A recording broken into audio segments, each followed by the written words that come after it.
നമസ്കാരം. മലയാളി വാർത്ത ഇൻസൈഡിലേക്ക് സ്വാഗതം. കേരളത്തിന് നട്ടെല്ലുള്ള ഒരു ഗവർണറുണ്ട്.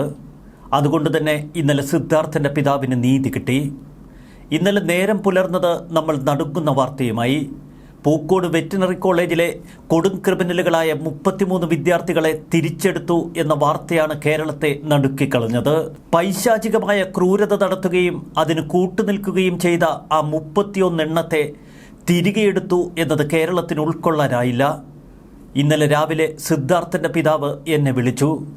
അദ്ദേഹം രാവിലെ 10 മണിയോടെ മലയാളി വാർത്ത ഓഫീസിലെത്തി. തകർന്നുപോയിരുന്നു ആ പിതാവ്.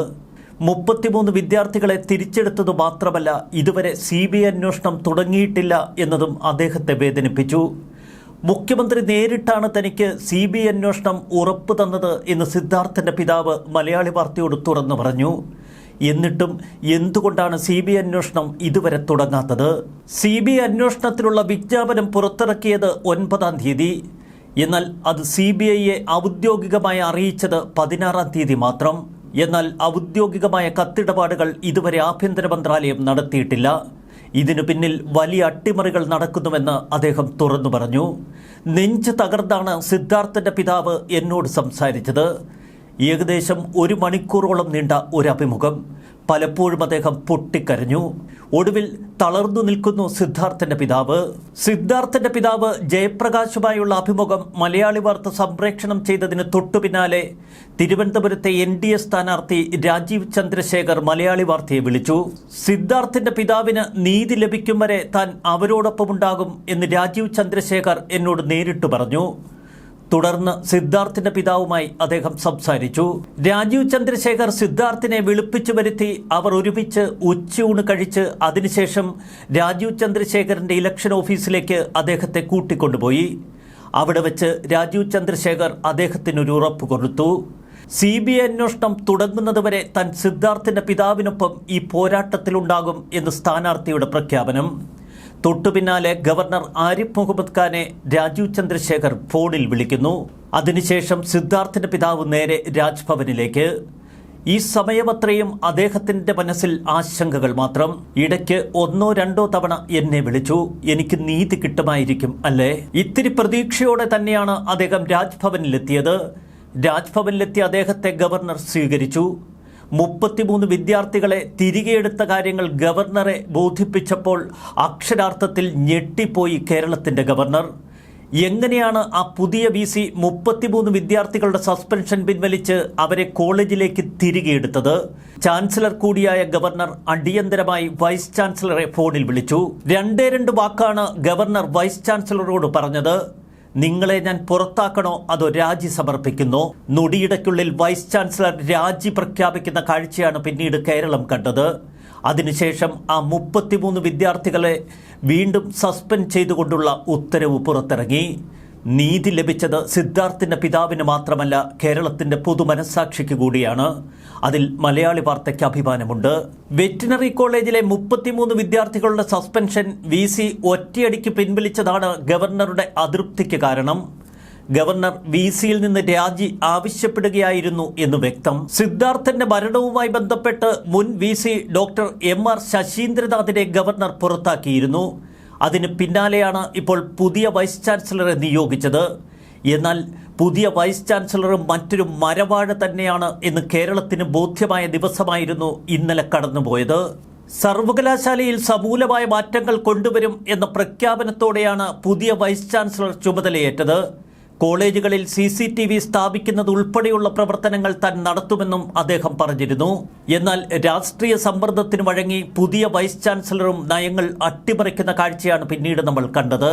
അതുകൊണ്ട് തന്നെ സർക്കാരിൻ്റെയും രാഷ്ട്രീയ നേതൃത്വത്തിൻ്റെയും ഒക്കെ സമ്മർദ്ദത്തിന് വഴങ്ങി അദ്ദേഹം 33 വിദ്യാർത്ഥികളുടെ സസ്പെൻഷൻ പിൻവലിച്ചു.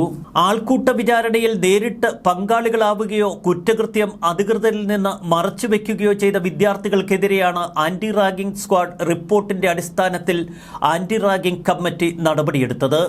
31 പേരെ കോളേജിൽ നിന്ന് പുറത്താക്കുകയും ഹോസ്റ്റലിലുണ്ടായിരുന്ന 90 പേരെ 7 ദിവസത്തേക്ക് സസ്പെൻഡ് ചെയ്യുകയും ചെയ്തിരുന്നു.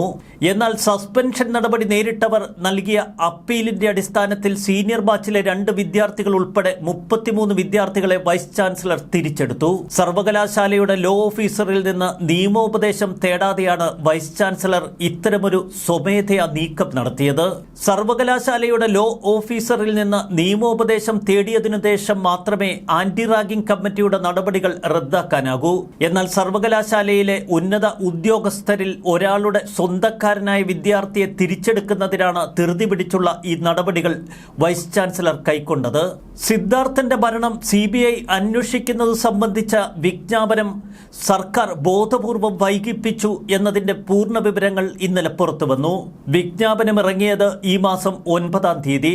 പക്ഷെ ഔദ്യോഗികമായി CBI അറിയിച്ചത് 16-ാം തീയതി.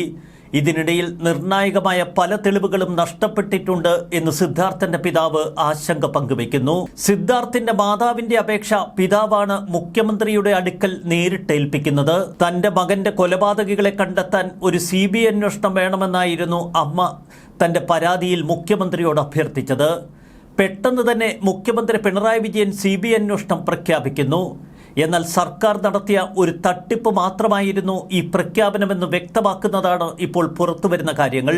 കുടുംബത്തിന്റെ ആവശ്യം CBI അന്വേഷണമാണെങ്കിൽ CBI അന്വേഷണം നടക്കട്ടെ എന്നാണ് അന്ന് മുഖ്യമന്ത്രി പറഞ്ഞത്.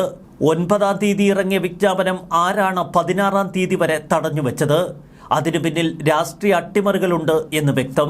നിയമോപദേശം പോലും തേടാതെ വിദ്യാർത്ഥികളുടെ സസ്പെൻഷൻ ഉൾപ്പെടെയുള്ള നടപടികൾ vice chancellor doctor PC Sasheendran റദ്ദാക്കിയെങ്കിൽ അതിനു പിന്നിലും രാഷ്ട്രീയ ചരടുവലികളുണ്ട് എന്ന് വ്യക്തം. വെറ്റിനറി സർവകലാശാലയിലെ ഉന്നത സ്ഥാനമുള്ള സംഘടനാ നേതാവിന്റെ ബന്ധുവിനെ രക്ഷിക്കാനാണ് ഹോസ്റ്റലിന്റെ ചുമതലക്കാരനായ അസിസ്റ്റന്റ് വാർഡനെ കൊണ്ട് കുട്ടികളുടെ പട്ടികയിൽ തിരുത്തൽ വരുത്തിയത് എന്ന ആരോപണവും ഇപ്പോൾ ശക്തമാണ്. സിദ്ധാർത്ഥനെ ആൾക്കൂട്ട വിചാരണ നടത്തിയ ഫെബ്രുവരി 16-ന് ആൺകുട്ടികളുടെ ഹോസ്റ്റലിലുണ്ടായിരുന്ന വിദ്യാർത്ഥികളിൽ ഈ ബന്ധുവിന്റെ പേരും ഹോസ്റ്റലിന്റെ ചുമതലയുള്ള അസിസ്റ്റന്റ് വാർഡൻ നൽകിയ ലിസ്റ്റിലുണ്ടായിരുന്നു. എന്നാൽ ആ കുട്ടിയെ ആരൊക്കെയോ ചേർന്ന് രക്ഷപ്പെടുത്തുന്ന കാഴ്ചയാണ് ഇപ്പോൾ നമ്മൾ കാണുന്നത്. സിദ്ധാർത്ഥന്റെ മാതാപിതാക്കളോട് കൊലപാതകത്തെക്കുറിച്ചുള്ള വിവരങ്ങൾ പങ്കുവച്ച 2 വിദ്യാർത്ഥികളെ നേരത്തെ 1 വർഷത്തേക്ക് കോളേജിൽ നിന്ന് അധികൃതർ പുറത്താക്കിയിരുന്നു. എന്നാൽ ഹൈക്കോടതിക്ക് നൽകിയ ഹർജിയുടെ അടിസ്ഥാനത്തിൽ ഹൈക്കോടതി ഇവരുടെ സസ്പെൻഷൻ റദ്ദാക്കി. 4-ാം വർഷ വിദ്യാർത്ഥികളായ അമരേഷ് ബാലി, അജിത് അരവിന്ദാക്ഷൻ എന്നിവരുടെ സസ്പെൻഷനാണ് ഹൈക്കോടതി റദ്ദാക്കിയത്. സിദ്ധാർത്ഥന്റെ മരണവുമായി ബന്ധപ്പെട്ട് പോലീസ് കസ്റ്റഡിയിലായത് 20 പ്രതികൾ. എന്നാൽ ഏറെ ദുരൂഹതകൾ ഇപ്പോഴും തുടരുന്നു. സിദ്ധാർത്ഥന്റെ പിതാവ് ഇന്നലെ മലയാളി വാർത്തയോട് പലതും തുറന്നു പറഞ്ഞിരുന്നു. ഒരു പെൺകുട്ടി തന്നെയാണ് അക്രമങ്ങൾക്ക് ചുക്കാൻ പിടിച്ചത്. പോലീസ് കമ്മീഷണർ ഓഫീസിലെ ഒരു ഉദ്യോഗസ്ഥയുടെ മകളായ ഈ പെൺകുട്ടിയെ എന്തുകൊണ്ട് പോലീസ് ചോദ്യം ചെയ്യുന്നില്ല, പ്രതിപ്പട്ടികയിൽ ചേർക്കുന്നില്ല? ഇടുക്കിയിലെ CPM നേതാവായ MM മണിയുടെ സംരക്ഷണയിലുള്ള അക്ഷയ് എന്ന വിദ്യാർത്ഥിയെ എന്തുകൊണ്ടാണ് ഇപ്പോഴും പോലീസ് സംരക്ഷിക്കുന്നത്? ഒന്ന് ചോദ്യം ചെയ്യാൻ പോലും പോലീസ് മെനക്കെടുന്നില്ല. തൂങ്ങിമരണമെന്നാണ് പോസ്റ്റ്മോർട്ടം റിപ്പോർട്ട്. എന്നാൽ സാരമായ മുറിവുകൾ സിദ്ധാർത്ഥന്റെ ശരീരത്തിലുണ്ടായിരുന്നു എന്ന് വ്യക്തം. വിശദമായ ഫോറൻസിക് റിപ്പോർട്ട് ലഭിക്കേണ്ടതുണ്ട്. ഇതൊരു കൊലപാതകമാണ് എന്ന് പോലീസിന് തെളിയിക്കേണ്ടതിന്. കൂടുതൽ വിദ്യാർത്ഥികൾക്ക് റാങ്കിങ്ങിൽ പങ്കുണ്ട് എന്ന് ആന്റി റാഗിംഗ് സ്ക്വാഡ് തന്നെ കണ്ടെത്തി റിപ്പോർട്ട് സമർപ്പിച്ചിരിക്കുന്നു. ഈ റിപ്പോർട്ടിന്റെ അടിസ്ഥാനത്തിൽ പോലീസ് തങ്ങളുടെ അന്വേഷണം വിപുലീകരിച്ചത് പോലുമില്ല. കാശിനാഥനൊപ്പം ഹോസ്റ്റലിന് സമീപത്തെ ഒരു കുന്നിലേക്ക് സിദ്ധാർത്ഥനെ വലിച്ചിഴച്ചു കൊണ്ടുപോയവരിൽ ഒരു പെൺകുട്ടിയുടെ സാന്നിധ്യം ആന്റി റാഗിംഗ് സ്ക്വാഡ് ശരിവെക്കുന്നുണ്ട്. ആ റിപ്പോർട്ടിൽ പെൺകുട്ടിയെക്കുറിച്ചുള്ള കാര്യങ്ങൾ കൂടുതൽ വിശദമാക്കിയിട്ടുമുണ്ട്. എന്നിട്ടും എന്തുകൊണ്ട് പോലീസ് ആ പെൺകുട്ടിയെ വിളിച്ച് ചോദ്യം ചെയ്യുന്നില്ല എന്ന് സിദ്ധാർത്ഥന്റെ പിതാവ് മാത്രമല്ല കേരളത്തിന്റെ പൊതുസമൂഹം ഒറ്റ സ്വരത്തിൽ ചോദിക്കുന്നു. റാഗിങ്ങിൽ പങ്കുണ്ട് എന്ന് ആന്റി റാഗിംഗ് സ്ക്വാഡ് കണ്ടെത്തിയ ഹാഷിം എന്ന വിദ്യാർത്ഥിയുടെ പേരിലും ഇതുവരെ പോലീസ് കേസെടുത്തിട്ടില്ല. ഹാഷിമിന് മറ്റു ചില സംഘടനകളുമായി ബന്ധമുണ്ട് എന്ന ആരോപണം ഇപ്പോൾ ശക്തമാണ്. എന്തുകൊണ്ട് ഇക്കാര്യങ്ങളിൽ പോലീസ് വ്യക്തത വരുത്തുന്നില്ല? CBIക്ക് കേസ് കൈമാറി തൽക്കാലം വിവാദങ്ങളിൽ നിന്ന് തടിയൂരാൻ മാത്രമാണ് സർക്കാർ ശ്രമിച്ചത്. അതിനുവേണ്ട തന്ത്രങ്ങളാണ് പിണറായി വിജയനും ആസൂത്രണം ചെയ്തത്. അതുകൊണ്ട് തന്നെ ഈ കേസ് അന്വേഷണത്തിന്റെ ചുമതല നേരെ CBIയുടെ തലയിലേക്കിട്ട് പോലീസ് തെളിവുകൾ നശിപ്പിക്കാനുള്ള പരക്കം പാച്ചിലാണോ എന്ന് സിദ്ധാർത്ഥന്റെ പിതാവ് ശങ്കിക്കുന്നു. ഫെബ്രുവരി 18-ന് മരണം നടന്ന ദിവസം കേസ് കൈകാര്യം ചെയ്തതിൽ പോലീസിന് വലിയ വീഴ്ചകളാണ് സംഭവിച്ചത്. സിദ്ധാർത്ഥ് തൂങ്ങി മരിച്ച ശുചിമുറി പെട്ടെന്ന് ഡീനിന്റെ നേതൃത്വത്തിൽ കഴുകി വൃത്തി പൂർത്തിയാക്കിയതും കീടനാശിനി തളിച്ചതുമൊക്കെ ഇക്കഴിഞ്ഞ ദിവസം അഭിമുഖത്തിൽ സിദ്ധാർത്ഥിന്റെ പിതാവ് വിശദീകരിച്ചിരുന്നു. സിദ്ധാർത്ഥ് തൂങ്ങി നിൽക്കുന്നത് കണ്ടത് ഉച്ചയ്ക്ക് 1:30 മണിക്ക്. എന്നാൽ പോലീസ് എത്തിയത് 5 മണിക്ക് ശേഷം. ഇതൊക്കെ ദുരൂഹതകൾ വർദ്ധിപ്പിക്കുന്നു. കേസിൽ പ്രതികളായവരുടെ ഭാഗത്ത് നിന്ന് നിരന്തരം തെളിവ് നശിപ്പിക്കാനുള്ള ശ്രമങ്ങൾ നടന്നു എന്ന ആരോപണം ഇപ്പോൾ ശക്തമാണ്. സിദ്ധാർത്ഥൻ മരിച്ച ദിവസം പ്രതികളടക്കമുള്ളവർ എന്തുകൊണ്ട് കൂട്ടത്തോടെ സിനിമയ്ക്ക് പോയെന്നും അത് ഹോസ്റ്റലിൽ മറ്റെന്തെങ്കിലും സാഹചര്യം സൃഷ്ടിക്കാനായിരുന്നോ എന്ന സംശയവും ഇപ്പോൾ ശക്തമാണ്. സിദ്ധാർത്ഥൻ്റേത് ഒരു തൂങ്ങി മരണമല്ല, അത് കൊലപാതകമാണ് എന്ന് സിദ്ധാർത്ഥിൻ്റെ പിതാവ് ഉറപ്പിച്ചു പറയുമ്പോൾ അത് ശരിവെക്കുന്ന തെളിവുകളാണ് നമുക്ക് മുന്നിലുള്ളത്. കേരളത്തിൻ്റെ പൊതുസമൂഹത്തിൻ്റെ മനസ്സാക്ഷി പോലും ചോദ്യം ചെയ്യുന്ന ഒരു നിസ്സംഗത ഇപ്പോഴും തുടരുകയാണ് സർക്കാർ. ഈ പോലീസിനെ ഇങ്ങനെ വരുതിയിൽ നിർത്തി രാഷ്ട്രീയ കളികൾക്ക് ഉപയോഗിക്കുന്നത് മ്ലേച്ഛമാണ്.